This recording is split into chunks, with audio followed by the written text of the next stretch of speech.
partiel sont des femmes et que leurs heures complémentaires, supplémentaires sont payées grosso modo 5 fois moins que les travailleurs à temps complet qui sont plutôt des hommes, est-ce qu'il n'y a pas une discrimination indirecte? Et je crois qu'on n'a pas bien compris en France à quel point ça pouvait nous tomber dessus. Et là, je vous rappelle que ça s'imposera à nous, il n'y aura pas de négociation, quel que soit le nouveau gouvernement à venir, etc. Donc je crois qu'il faut tenir compte aussi de l'aspect communautaire où la pro-justice est une politique extrêmement rigoureuse. Enfin, et c'est, si on prend un peu de chemin de recul, c'est les 35 heures. On ne rouvrira pas le débat sur les 35 heures. Mais moi, il me semble qu'avec un peu de recul, on a 25 ans de recul, 2000-2025. Quels sont les collaborateurs qui sont contents les 35 heures? Les forfaits jours qui n'y sont pas. Déjà là, c'est rigolo. Mais en revanche, côté ouvrier-employé, qu'est-ce que disent les sondages? C'est qu'on s'est rendu compte entre-temps, et je parle surtout des chargés de famille, évidemment, mais pas que, c'est que la durée du travail dans la vie quotidienne est moins importante que la prévisibilité des horaires. Parce que ça percute frontalement ma vie personnelle. Et donc là, le temps partiel, grosso modo, quand on est parent, le temps partiel est une solution, mais aussi parfois un problème. Alors pour terminer, rassurez-vous, c'est bientôt fini, qu'est-ce qu'on peut faire? Alors allons-y dans les portes ouvertes. Certains juristes, on peut les appeler comme ça, ceux qui ont une tête en forme de code, vous diront, il n'y a qu'à changer la loi, puis voilà. Alors allons-y, je crois qu'on est tous d'accord là-dessus, Philippe l'a très bien démontré, mais aussi les autres intervenants, c'est est-ce qu'on va aller chercher le modèle allemand? Non, parce que le modèle allemand, il n'est pas pareil du tout, d'accord?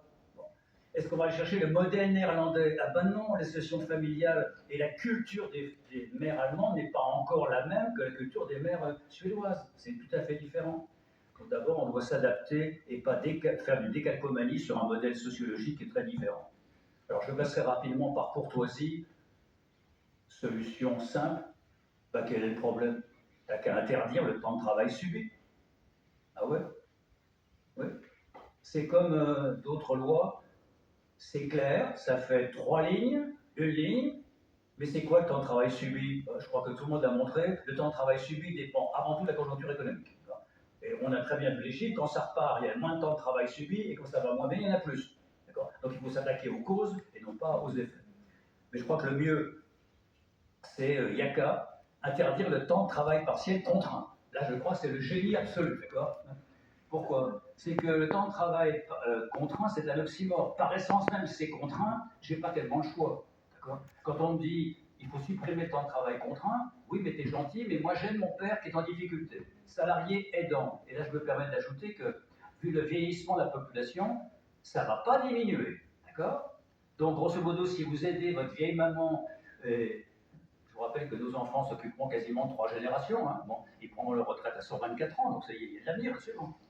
Eh bien, si vous aidez un enfant en difficulté ou un parent en difficulté, supprimer, ça ne peut pas exister si c'est contraint. C'est très souvent le fait que j'ai une vie familiale qui est plus compliquée. Je pense aussi, bien sûr, aux familles monoparentales. Donc là, ce n'est pas la peine de rajouter une couche de droit. Alors maintenant, soyons un peu moins négatifs et un peu plus positifs. Rare unanimité de ce côté-là de la table, et peut-être je pense dans la salle, je crois, et c'est une proposition de l'IGAS, on connaît mal le sujet aujourd'hui du temps de travail.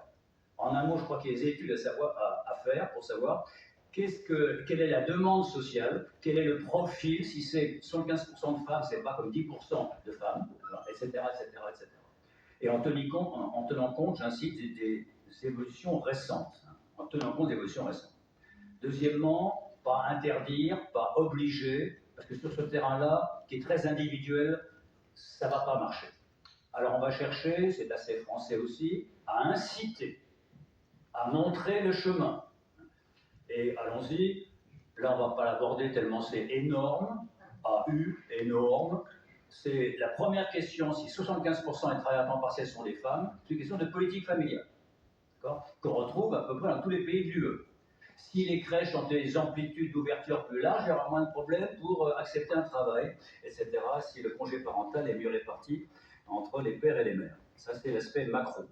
Toujours macro, la dernière demi-heure a été consacrée à un aspect qu'on n'avait pas vu et qu'il faut absolument voir. c'est l'aspect fiscal ou cotisation peut avoir un rôle déterminant sur la croissance et la qualité du travail à temps partiel.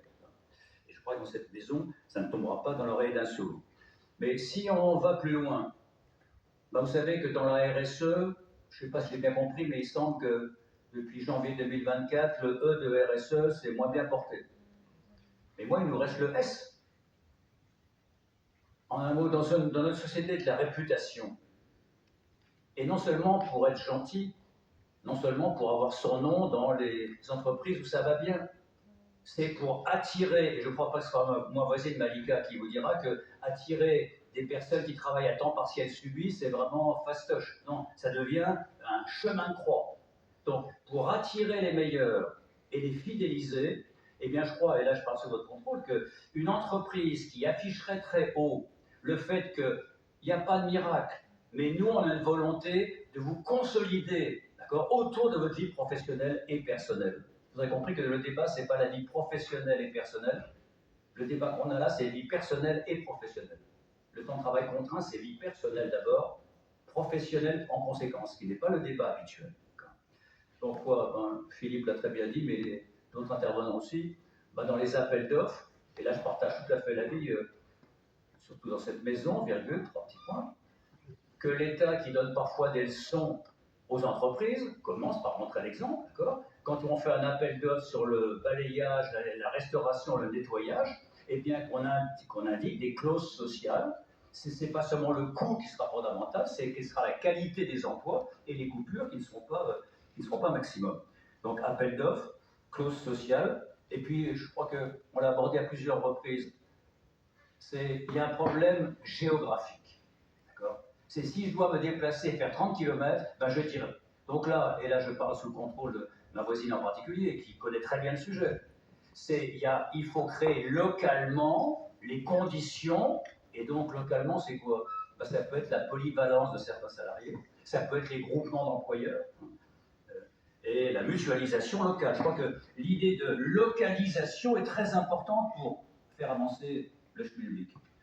Alors bien sûr, si on voulait être plus créatif, on pourrait faire un parallèle avec le CDD.